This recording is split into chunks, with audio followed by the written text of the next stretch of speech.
I'm preparing to start writing a first draft after not writing for 6 months, over 6 months, and I've been avoiding getting started, if I'm being honest with you.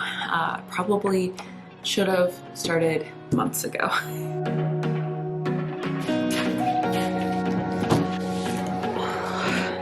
In case this is your first time seeing one of my videos, I have self-published 11 to 15 books, depending on what you count, if you count omnibuses and children's books and novel planners or not. But despite that, I have not had the energy or motivation or even like a little drop of creativity to write this book since I got pregnant. And honestly, even before that, due to just miscarriage, burnout, things like that. 7 months might not seem like a long time to go without writing, but it's the longest by far that I've ever gone since I started this career 8 years ago. In this series on writing the first draft, we are going to be working on what I've been jokingly calling the butter book, aka the code name that we gave to what I previously used to call an obsession book, meaning something that's just filled with so much goodness, or as Seven Figure Fiction calls it, butter, and readers just become obsessed with the story because it just tastes so good. Back in October 2023, we did these 5 live streams together where we outlined this entire book live. And I did this summary video all about the experience, sharing our full final outline and more from our 50+ page Google Doc. So if you're curious, I'll link that video below and you can watch it and kind of catch up on what the story is about so far. But now it's finally time to start writing this book. No more excuses. And I want to bring you along on the journey. Okay, today's goal is not to clean up my messy kitchen. We don't care about that. Today, we are trying to break through this fear of getting started because it's legit, it's a fear. And I feel like every day that I keep pushing it off, it gets worse. It gets a lot worse. Every single day I have some kind of excuse to avoid starting. And then that just makes the next day harder. Let me know in the comments if you can relate to that. But enough is enough. You know what I'm saying?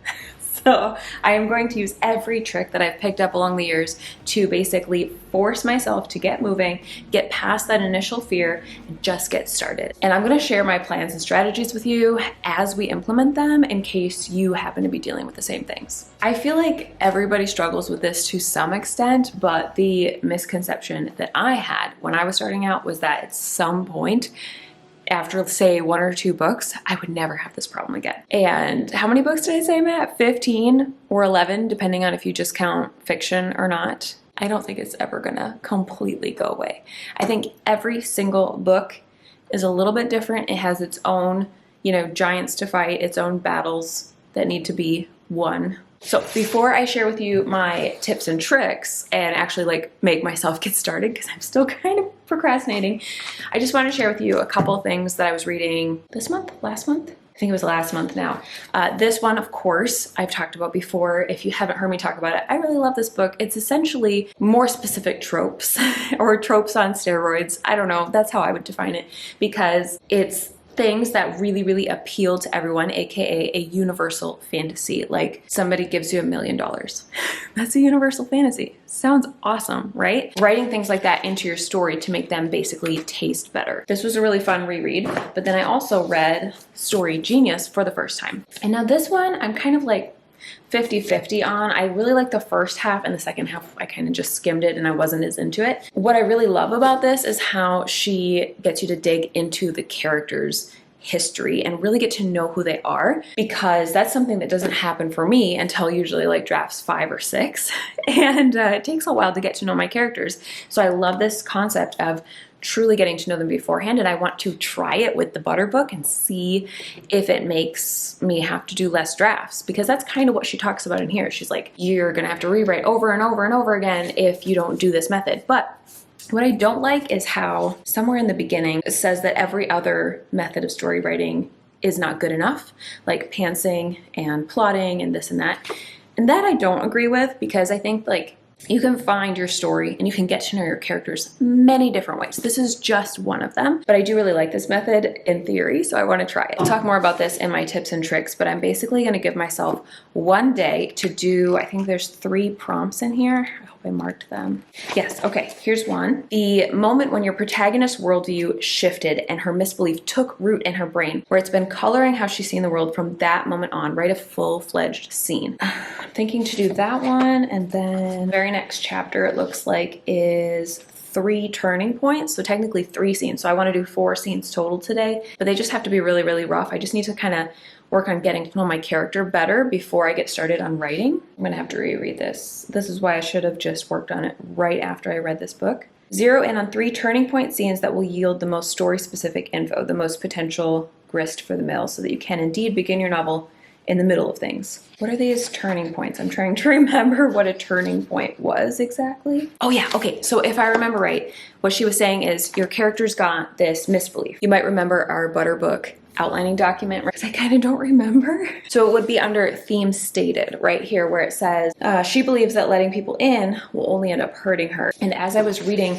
Story Genius, I was like, oh my gosh, it's so much deeper than that. Like I was through these prompts in here, she was like, why did these things happen? Why does she have this misbelief? And I was like, it's totally the main character's mother, and the way that she disappeared out of her life, like that made a massive impact on her. And so then I was like picturing, because they're like, okay, picture the scene where the misbelief takes root. And I was trying to picture it, and I was like, oh my gosh, I think that her like misbelief or flaw is actually a little bit different than what we had written down in the live streams. Where's my phone? Hold on. Okay. I'm out of breath from walking to the other room. In case I didn't mention it yet, I am 18 weeks pregnant at this point, and yeah, I'm out of breath. Okay, so thank goodness that I was taking notes, because look how many notes I have here on Story Genius, and I kind of forgot all of this because pregnancy brain. I'm so thankful I wrote it down, and I need to add this right here into the doc, but I called it something different than a misbelief. I called it the point. You can't control what anyone else does. You can only control yourself. People might let you down sometimes, but that doesn't mean you should close them out. They are still worth it. This is the truth that I want her to believe. And then I really like, again, how Abby Emmons talks about the misbelief, because I swear Abby Emmons, like if my favorite book to go off of is He Saved the Cat, writes a novel book, then I'm pretty sure Abby Emmons gets a lot of her approach to story, I guess, from this book, because I really love how she says you figure out what the kind of truth is that you want to bring to the world, or as this book says, the point that you're trying to make, I guess, and then you take that truth and you flip it on its head to the lie, and that is your character's misbelief. And then you figure out, okay, so how did they get to this misbelief? What happened to them? And I'm going to make it so my main character thinks that her mother abandoned her, when in reality, we're going to find out it's a little bit different at the end, but she doesn't know that. And so her misbelief is what I want to write, that first scene. Then these turning point scenes are places where she could go back to the truth, but instead it sort of like hammers home her misbelief even more. So I think I had a couple. Hold on, I really hope I wrote them down. Shoot, I don't think I wrote anything more specific than that. That's really disappointing. That's okay though, because I did write a ton of notes on this opening scene, and how I was like, oh my gosh, I need to start at a very different moment than I thought. Like I need to bring in some of the things that we brainstormed in the live streams, but they can be brought in like a 1-sentence, one-liner, and then just like get into the action. We had talked about in the live streams, we were going to open our opening image, or our hook was going to be like what we called a funny fight, to set the mood for the story being a cozy fantasy, which I just don't know if I can even write cozy fantasy. And so I might just have to let go of that idea of cozy fantasy and just write a regular YA fantasy. But what I was picturing in these notes here was, what if she had actually already had the fight with her dad over him like starting to date again, and she hated it and it was like infuriating her. And so she's like coming home from staying somewhere else, maybe at a friend's house, and she like wouldn't even talk to him. And so then she's furious, and she's got this whole speech to tell this neighbor lady off to back off and leave her dad alone. And she's like, my dad doesn't know any better. After my mom left us, who could blame him? But I can control it. So she's starting to tell the neighbor off, but then the neighbor interrupts her and asks like, is your dad okay? And she's like, wait, what do you mean? He's just working the night shift. And the neighbor lady is like, no, he took the night shift off. We were supposed to have a date, because, you know, they're like kind of hiding their relationship from her. And she's like, he never showed up. I knocked at your house and no one answered. And that's when our main character gets the chills, because at least her sister should have been home, even if her dad really did go to work, right? So then she freaks freaks out, turns and runs to her house, ignores her neighbor lady. Kind of like it just jumps into the action a little quicker. Like her family's already been taken when the novel opens, and she finds out very, very quickly. And I think we can still see a lot of her setup and misbeliefs where she's fuming about her dad dating and how mad she was, and maybe a little flashback briefly to the fight and some phrase she said or something like that. But it doesn't have to be a full-on fight. You know what I mean? That's kind of what I'm thinking. I think I'm wasting a lot of time. I've got 1 hour left for my little guy's nap, so I need to stop trying to explain it and just like attempt to do it. But the other thing that I want to attempt to do is here in Seven Figure Fiction, she talks about, where is it? I think it's on this page. Every scene and every chapter should have at least one universal fantasy. And so she kind of gives you advice at some point in here. You should do this before you even write it. And I mean, obviously I could go back in and be like, okay, what universal fantasy is in this scene? But I think it'll be a lot easier if I know what the universal fantasy is going to be before I go in and write it. It's also very intimidating to try and figure that out. Okay, so let's go to my tips and tricks, because the very first one is to put together a writing calendar with a very specific start and end date and very specific goals throughout. And I think that's gonna help me here, because I think I need more than 2 days to brainstorm, especially considering I only have an hour left in this nap. There's not enough time. So here's what I'm gonna do. There's no way I could write a book in a month anymore. That's number one, is being realistic, okay? I'm adding to my tips and tricks. That's like a bonus tip. Is 2 months even realistic? Because that's kind of what I would have said when I just had my son, but now that I'm pregnant and half of the time I need to nap during his naps and I can't work, maybe I should say 3 months to write a book? That's so long. It's not long in the grand scheme of things. It's just that with pregnancy brain, or just forgetting in general, the faster you can write a book, a first draft of a book, the better, because things will stay more consistent and cohesive and you'll remember what the heck you wrote. Another bonus tip there. Oh, and October 1st, which I'm gonna bump this up, that's when I decided to have the omnibus come out. I have to keep in mind that I have to do a bunch of release stuff, and that's gonna take some time as well. 10 weeks is 2.5 months. Okay, let's set a tentative date to finish the Butter book by October 1st. And it's tentative, right? It can change, but the idea is to have a goal, a start and an end date, because start date is today, which means no more waffling around. I set a start date, I have to start, right? It sounds very simple, but I was never picking a start date before, and so I was like, well, it's not today, so I'm gonna watch Netflix instead. And now I have a start date. My second tip, which we kind of started doing already, is to make even more specific individual daily goals. So today is Friday. I'm going to spend today on just brainstorming these scenes. I'll write more of a, outline, brain dump of the scene where her worldview changes, and then like 3 to 5 other scenes that are like minor, but like history moments that are pivotal for her, where she where she digs in her heels on her misbelief even deeper.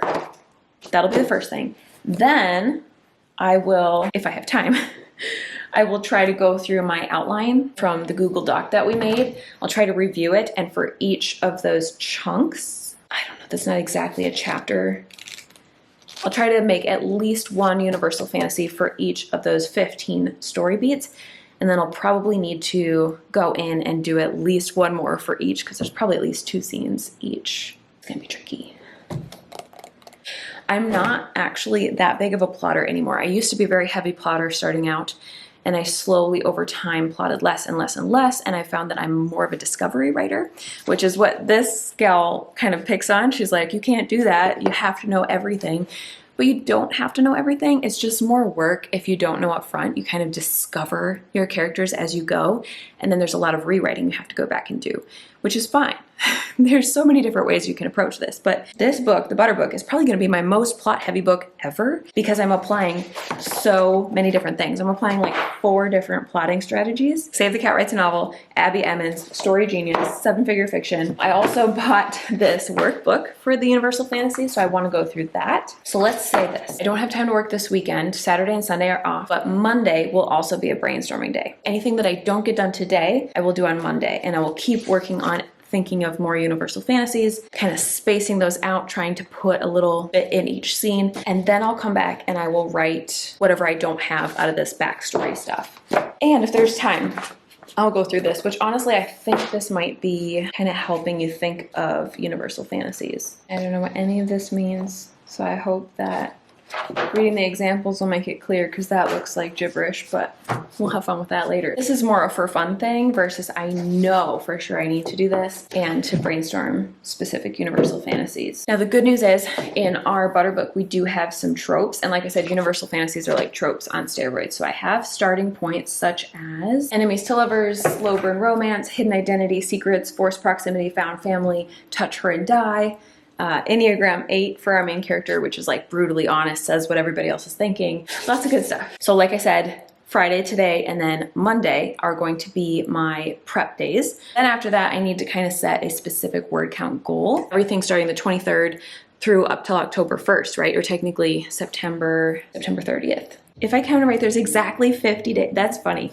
That seems perfect. And I know that actually there's at least 2 days in there where we are hoping to go on vacation. We'll see what happens. So I think maybe I can make up for that on a Saturday though. So we're going to stick with 50. Like an average YA novel is, I don't know, 70 to 80, maybe 90,000 words. It really depends on the person and the genre and the subgenre.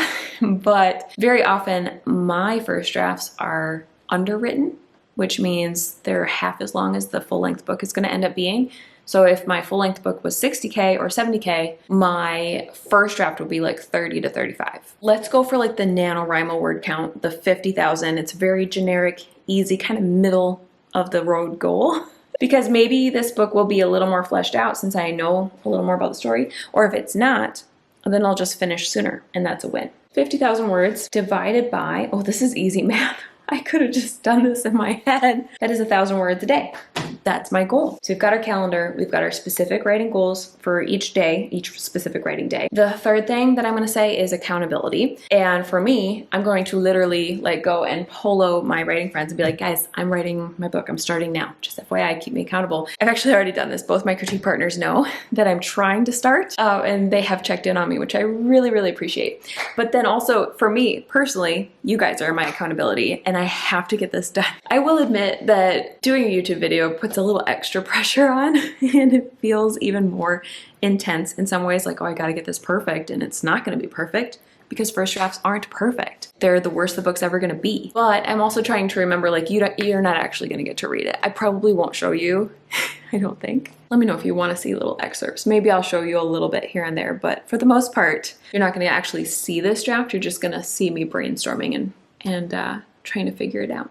I'm trying to think how to say my next tip because it's not super specific, but it's basically, it's another prepping step to set up your space and your writing and just everything that you're gonna need in advance. So basically I am gonna set up my Word doc, which I think I have a Butterbook Word doc somewhere. There we go. I had kind of set up like a few chapters and I had kind of attempted to brainstorm writing one of them, it looks like, but I have no memory of what's in that at this point. This was months ago. Other things you could prep are your writing space, headphones, snacks, a blanket. Yeah, just anything that you feel like, I'm gonna have to go around searching for this. Some people like to prep by getting food ready so that they can just kind of have a bunch of pre-made food for a month and then they start writing and they don't have to think about cooking for a while. Some people like to get a ton of cleaning done so that their space is really nice and ready to go. Whatever works for you. It's not really a one-size-fits-all thing. It's just more of a set yourself up for success by looking for things that could get in your way during this next month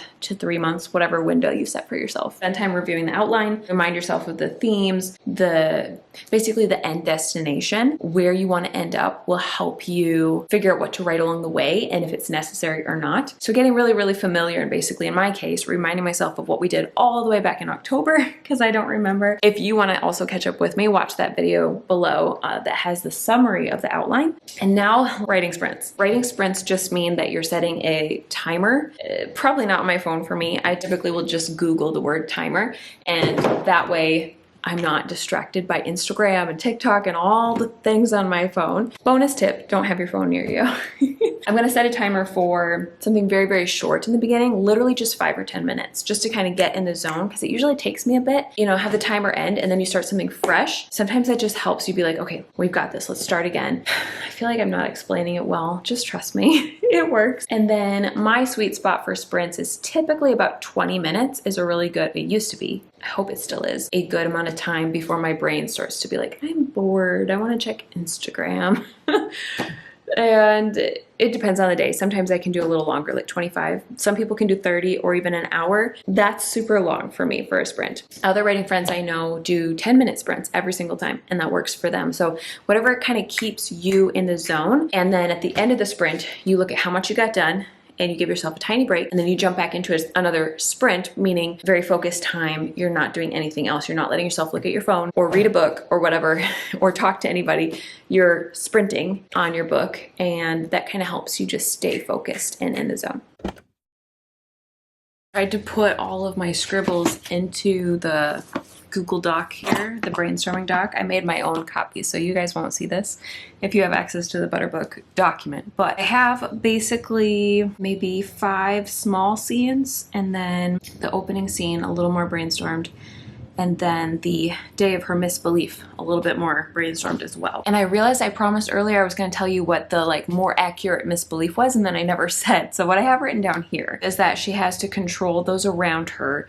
because otherwise they would make awful decisions that would just tear her family apart. And this is all based on her mother's supposed choice to leave and abandon them back when she was younger. So the day her misbelief formed, this is like my sketch of it. I'm picturing maybe the mom sends the girls to stay with the grandma, because we have 3 girls that we brainstormed in this family, right? The main character, I just don't like her name. I don't like Mara. I haven't been able to come up with anything that I like, but I'm just putting MC. She gets sick, or she just fakes being sick, but either way she stays home, and the mom has to either bring her with, or if she's not even leaving the house, she's waiting for somebody, then she has to sort of get her daughter out of the way, because she knows, as you guys know if you watch the full outlining series, that something is about to happen to her, and it's not in her control. But the MC is young, and she doesn't really notice how nervous her mom is. She doesn't see all these signs, and I think there could be several big signs that the reader is going to notice whenever this scene comes into play.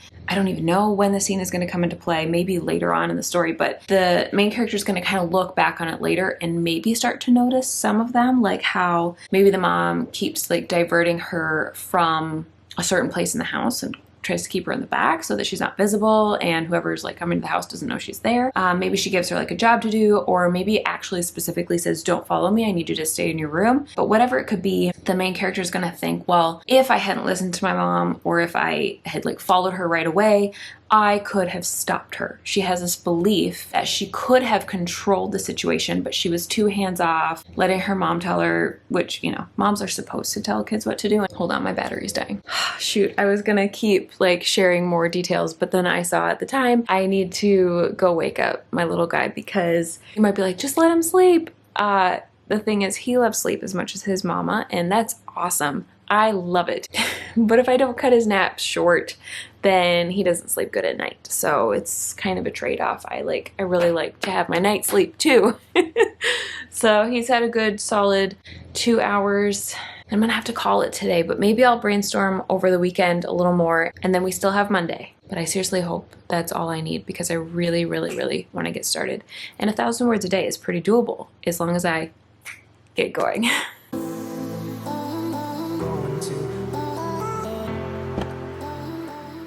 Here's the thing, I picked the worst possible week to get started, because Inkers Con started on Saturday, and I haven't even had a chance to start watching it. I'm so excited to get started on that. And then Publish and Thrive also opened up on, actually I think the same date, but I put it on this date so I could try to remember to talk about it today, and I haven't had a chance. I'm gonna probably move that to tomorrow. But that doesn't work, because that's when my pregnancy announcement is. I'm revealing the pregnancy announcement. That's exciting. And then, no, hold on. Just kidding. That's actually Tuesday, because that's when my doctor's appointment is. My mom's gonna watch Zion. He has a fun event this day. We've got a lot going on, birthday parties. So this is just booked solid. We just have a lot going on, and I am not complaining. I love it. I love summers, and I love all the fun activities. Yeah, there's just not enough time for all the things that I want to do. And honestly, can I tell you a secret? I might have gone to Barnes & Noble today and gotten another book to read. And I really shouldn't, because I can't read while drafting, but what if I just got to read one more book before I officially started, This entire vlog is about struggling to get started, and just breaking through and doing it. Because I have you guys for my accountability, for one thing, that's helping. Yeah, honestly, accountability is probably the main thing helping me right now. But then I think also rewards. If I say I have a 2-hour nap every day to work, then I will say the first hour I have to write, I have to work and show up. The second hour is mine to do whatever I want with, watch a Netflix show, read a book, whatever, as long as I put the time in that first hour. I think that's gonna be my way of keeping myself moving and getting some momentum started, because once you get that snowball rolling, it really does make a difference, and it's usually a lot easier to continue forward momentum once you get it started. I'm still nervous about those like backstory scenes and that opening image that I told you about that I want to write, but I think I'm gonna let myself just brainstorm these 2 days, and that'll be part of my writing when I begin. And I think I'm officially gonna begin Wednesday now. Oh my gosh, I look pale. I finally did it. I wrote a little over 500 words. Let me check. 549 words to be exact, of the beginning of all things.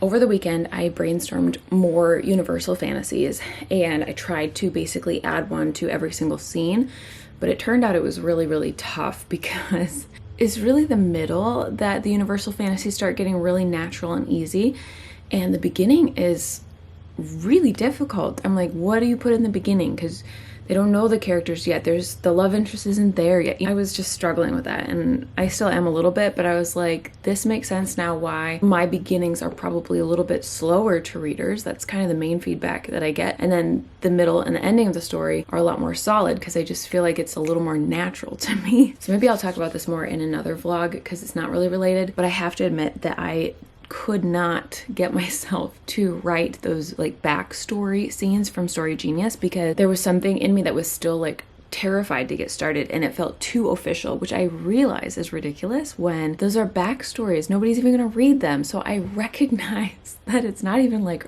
real writing. Technically, there shouldn't have been pressure, but for whatever reason, I was still struggling with the fear of getting started. The rewards trick sometimes works and sometimes doesn't. This one, it was kind of 50-50. I was like, okay, you have to start working on the universal fantasies and try to plug some into these scenes, and then you can read a book. But my mistake was the reward, because a book is a lot of time investment, right? So instead of working, I ended up reading 2 books over the weekend, and Monday and Tuesday a little bit. I don't know what else to say about that. So technically it did get me started. I did work on the universal fantasies, but I put way less time into that, and I mostly read a couple books. I will say that it was encouraging, because like reading those books, I was kind of like noticing universal fantasies, but we'll talk about that in a different vlog too. Regardless, to say that trick sort of backfired, because I should have picked a better reward that was a little bit more strategic, and I didn't really get that far. But last night I stumbled into 2 more tricks in my so-called toolbox that actually finally got me started. And so the first one is something that there's not really a name for. I heard one author once call it like lucid dreaming, and that's the closest thing I can think of, although she never really explained what she meant by that, so I just kind of took the idea and ran with it. And I kind of like used that term for what I had already been doing naturally by accident when I couldn't sleep. I used to do this a lot back when I didn't have a child, is I would go to bed, but I wasn't totally tired. So I would start dreaming, and not dreaming, but like picturing my story, like daydreaming, and would start envisioning a scene that felt very, very real, and it would start coming to me, and I'd get more and more excited until I finally had to just get up and write it, and I would write for another hour or 2. For some people, this might be like a shower epiphany too, because I think the key to it is that you're removing all these other distractions, right? You're removing your phone and people and like other things you're thinking about. All these other distractions are gone. And I especially like this tactic at night, because you're also in the dark, so you just like most of your senses are shut down, and you're able to get really, really focused. And I love it, because when your eyes are closed and you've got nothing else going on, you can almost start to picture your story play across your mind like a movie. For whatever reason, it really, really works for me. And so last night I was just daydreaming about my story. I was feeling guilty that I wasn't starting, and I was like just kind of picturing the beginning, and I started to see it, and I started to see more and a little more and a little more. And so it was just like kind of accidental. I did not remember this hack because I haven't done it in a very long time. time, but it was totally working. Did I stay up way too late last night? Yes. Do I have huge bags under my eyes? Yes. Would I recommend doing this every single night? Probably not, no.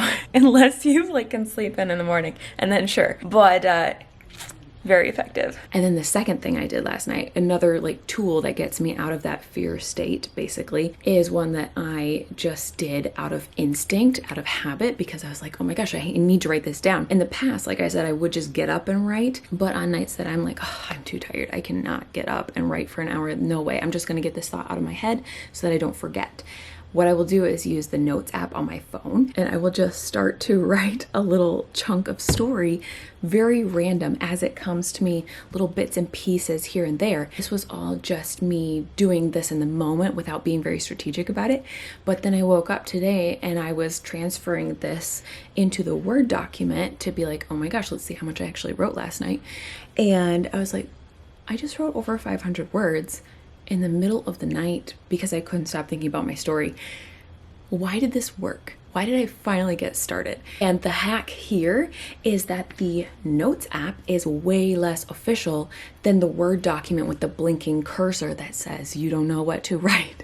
This is so relaxed. It's like if you just write one word, no big deal. It's a Notes app, right? There's no pressure. This is not just my idea. I think this hack is also used with Google Docs instead of Word, if Google Docs feels like less pressure. And then I know other authors who have used this weird font. I'll put it on the screen because I can't think of the name of it, but it just looks so dorky, and it is dorky, that it's just like, this is not a real book. And it kind of lets people take the pressure off. I've tried that one, but it's still on the computer, so it doesn't work for me because the computer is what feels like pressure to me personally. So the Notes app, or maybe even writing in a notebook, things like that have really helped me take the pressure off. It was by accident, but then I was thinking about it this morning. I was like, I wrote the first half of the scene of the Stolen Kingdom in my Notes app as well. This is not the first time that I've done this. And that scene totally changed, and it's not one that I actually used. It's really just to get you started, right? That's the whole point of this video, is how do you get started? How do you get yourself past that block and get going? Because the truth is, it's just a first draft. There should not be this pressure